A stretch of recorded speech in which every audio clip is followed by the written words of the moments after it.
Hello everyone, good afternoon. कैसे हैं आप सब और आप सबकी स्टडी कैसी चल रही है? आई होप आप सबकी स्टडी बहुत अच्छी चल रही होगी फ्रेंड्स। और आज की वीडियो का टॉपिक है नॉवल। यहाँ पर हम फॉर्म्स ऑफ प्रोज डिस्कस कर रहे हैं और यहाँ पर नॉवल का मीनिंग, नॉवल का ओरिजिन, नॉवल के टाइप्स, कितने टाइप्स के नॉवल होते हैं और उसमें कौन से जो नॉवल हैं वो कैटेगराइज किए जाते हैं, उन सबको डिस्कस करेंगे फ्रेंड्स। तो चलिए देखते हैं what is novel and what is the meaning of novel. Novel क्या है? नॉवल एक नैरेटिव फॉर्म है। हमारे जो प्रोज है, प्रोज की नैरेटिव फॉर्म होती है, उसको बोलते हैं नॉवल। और उसमें एक नैरेटिव वे में किसी चीज़ को एक्सप्लेन करके बताया गया है। ये एक फिक्शनल है। इसमें एक प्लॉट होता है, कुछ कैरेक्टर्स होते हैं, प्लॉट डेवलप होता है और लास्ट में कंक्लूज़न उसमें निकल कर आता है फ्रेंड्स। तो ये कई सारे टाइप के होते हैं। और इसका ओरिजिन कहाँ से हुआ है? नोवेल का जो ओरिजिन हुआ है वो हुआ है नोवेला से। नोवेला जो कि एक इटालियन वर्ड है। तो नोवेल का ओरिजिन हुआ है नोवेला से, जो कि एक इटालियन वर्ड है फ्रेंड्स।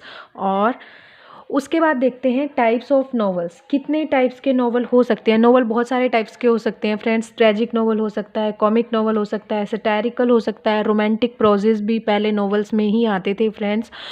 तो जो सबसे पहला टाइप है उसको हम बोलेंगे रोमांटिक प्रोज या प्रोज रोमांटिक। Prose romantic. तो ये नोवेल की अर्लीस्ट फॉर्म थी। उस समय नोवेल इतना डेवलप नहीं हुआ था और नोवेल को इतना जाना नहीं जाता था।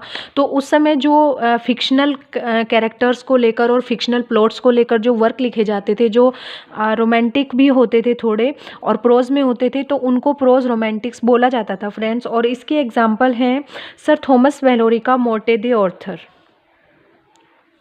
मोर्टे दी ऑर्थर। और थॉमस लोड का रोज़ालिंडे।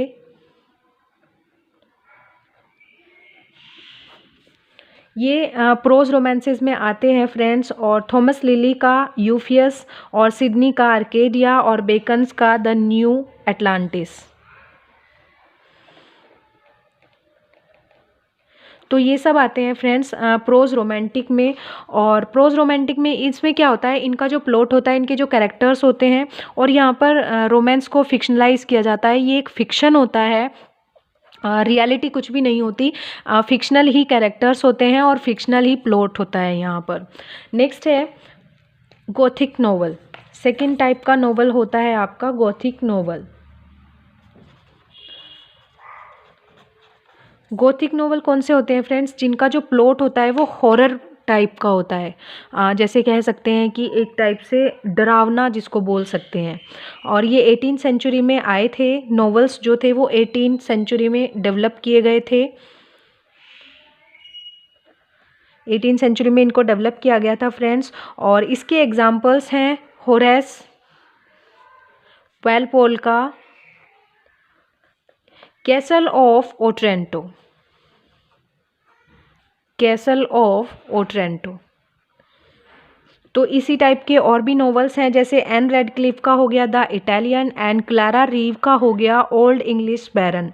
तो ये नॉवेल्स क्या होते हैं? ये हॉरर नॉवेल्स होते हैं और इसमें हॉरर स्टोरीज को डिपिक्ट किया जाता है फ्रेंड्स। और उन्हीं को बोलते हैं गोथिक नॉवेल्स। नेक्स्ट है एपिस्टलरी नॉवेल। थर्ड टाइप हो गया एपिस्टलरी। एपिस्टलरी नॉवेल कौन से होते हैं फ्रेंड्स? एपिस्टलरी जो नॉवेल है वो एपिस्टल से बना है।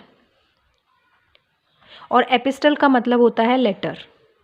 तो जो नॉवल लेटर की फॉर्म में होते हैं या लेटर टाइप होते हैं उसको बोलते हैं एपिस्टलरी नॉवल। इनका जो मीडियम होता है वो लेटर होता है और इनका जो प्लॉट होता है वो लेटर बेस्ड होता है फ्रेंड्स। तो एपिस्टलरी जो फॉर्म है वो एपिस्टल से लिया गया है, जिसका मतलब होता है लेटर, और इसके बेस पर जो नॉवल लिखे जाते हैं उनको बोलते हैं एपिस्टलरी नॉवेल्स फ्रेंड्स। इसके एग्जाम्पल हैं जैसे रिचर्डसन का Clarissa, Harlow and Pamela. Pamela इनका बेस्ट एग्जाम्पल है एपिस्टलरी नॉवल का। और ये बहुत बार एग्जाम में पूछ लिया जाता है कि पामेला जो है वो किस टाइप का है और किसने लिखा है। तो फ्रेंड्स ये रिचर्डसन ने लिखा है और ये एक एपिस्टलरी नॉवल है। नेक्स्ट है prophetic novel. Prophetic prophetic novel कैसे होते हैं फ्रेंड्स? प्रोफेटिक से ही पता चल रहा है कि ये एक प्रोफेट किया जाता है, इसमें एक भविष्यवाणी जिस तरीके से की जा सकती है कि फ्यूचर के बारे में क्या होने वाला है या फ्यूचर में कैसा हो सकता है, उस चीज़ को फिक्शनलाइज किया जाता है, सोच समझकर लिखा जाता है उसके बारे में कि कैसा हो सकता है। इनको भविष्य सूचक नॉवेल्स भी फ्रेंड्स बोल सकते हैं और इनमें भविष्य के बारे में किस टाइप के जो वर्ल्ड है वो कैसा राइटर चाहते हैं या फिर कैसा वो सोचते हैं, उस तरीके से इसमें लिखते हैं। जैसे कि एडल्स हक्सले ने लिखा है brave new world, brave new world, और ये एक इनका डिस्टोपियन नोवेल है फ्रेंड्स, डिस्टोपियन नोवेल है ये। जब लिटरेरी टर्म्स हमने डिस्कस की थी फ्रेंड्स, वहाँ पर हमने दो लिटरेरी टर्म डिस्कस की थी, एक यूटोपिया और एक डिस्टोपिया। तो जो यूटोपिया होता है वो होता है एन आइडियल इमेजिनरी प्लेस, और यहाँ पर डिस्टोपिया इसका उल्टा होता है, इमेजिनरी ही होता है ये भी, वर्स्ट प्लेस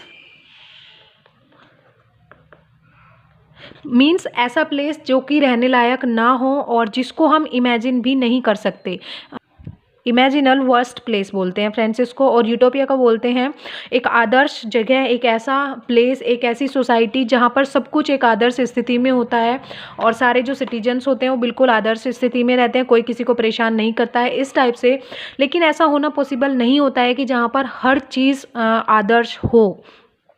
तो ये तो होता है यूटोपिया, और डिस्टोपिया होता है एक इमेजिनरी प्लेस जो कि वर्स्ट हो, रहने लायक ना हो, जहाँ पर सभी चीज़ें बहुत ही बुरे तरीके से रहती है।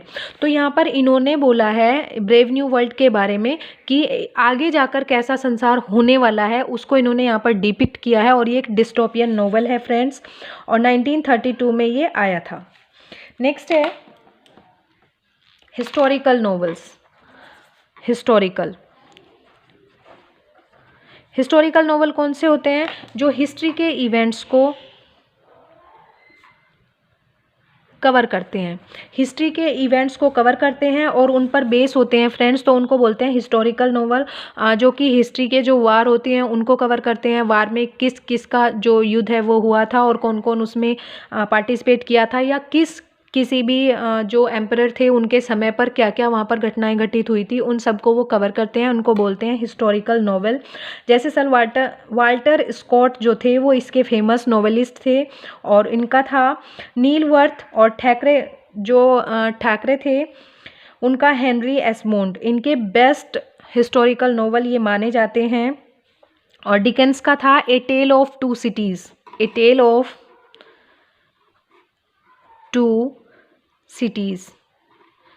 तो ये बेस्ट हिस्टोरिकल नोवेल में फ्रेंड्स आते हैं।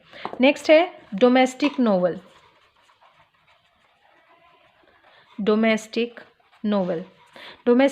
डोमेस्टिक से ही पता चल रहा है फ्रेंड्स, डोमेस्टिक का मीन होता है यहाँ पर घरेलू। तो यहाँ पर मिडिल क्लास लाइफ को जो डिपिक्ट करते हैं, या नॉर्मल जो लाइफ होती है, आम लोगों की जो लाइफ होती है उसको डिपिक्ट करने वाले जो नोवेल होते हैं उनको बोलते हैं डोमेस्टिक नोवेल। और ये डे टू डे लाइफ को प्रेजेंट करते हैं, एक मिडिल क्लास फैमिली की लाइफ को, उनके रिलेशन उनके फ्रेंड्स के साथ कैसे हैं, उनके नेबर्स के साथ उनके फ्रेंड जो रिलेशन है वो कैसे हैं, वो कैसे फेस्टिवल्स को सेलिब्रेट करते हैं, किस तरीके से मनाते हैं त्योहारों को, उनकी लाइफ में क्या क्या परेशानियां, क्या क्या प्रॉब्लम्स आती हैं, उन सबको जो डिपिक्ट करते हैं वो डोमेस्टिक नोवेल होते हैं फ्रेंड्स। और यहाँ पर एग्जाम्पल ये है जेन ऑस्टन का जो नोवेल था प्राइड एंड प्रेजुडाइस, और sense and sensibility and Emma, ये सब जो नोवेल हैं इनके ये डोमेस्टिक नोवेल में आते हैं और डोमेस्टिक ट्रेजेडीज़ को डिपिक्ट करते हैं। यहाँ पर जो नॉर्मल सोशल प्रॉब्लम्स होती हैं उनको डिपिक्ट करते हैं, तो उनको बोलते हैं डोमेस्टिक नोवेल। और जेन ऑस्टन के ही एग्जाम्पल्स हैं प्राइड एंड प्रेजुडिस।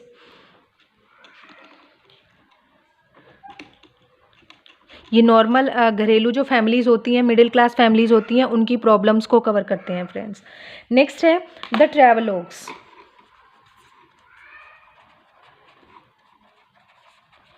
ट्रैवलॉग्स क्या होते हैं फ्रेंड्स, जो ट्रैवल एक्सपीरियंस को कवर करते हैं। यहाँ पर किसी के ट्रैवल एक्सपीरियंस को एक नोवेल के रूप में एक फिक्शनलाइज कर दिया जाता है, एक नोवेल का वर्क का रूप दे दिया जाता है, तो उसको बोलते हैं फ्रेंड्स ट्रैवलॉग।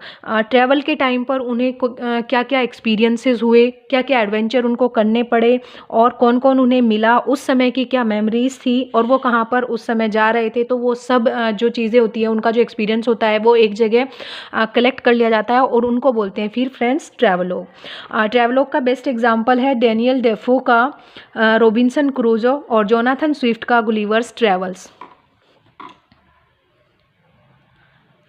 गुलिवर्स ट्रैवल्स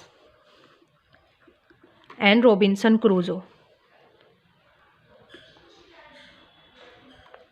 इनमें जो रॉबिन्सन क्रूजो और गुलिवर हैं, इनकी ट्रैवल्स जो होती हैं वो एक देश से दूसरे देश में जाते हैं, उनकी ट्रैवल का जो एक्सपीरियंस होता है, उनके जो एडवेंचर्स होते हैं, उनको कवर किया जाता है फ्रेंड्स। नेक्स्ट है the psychological novel. Psychological novel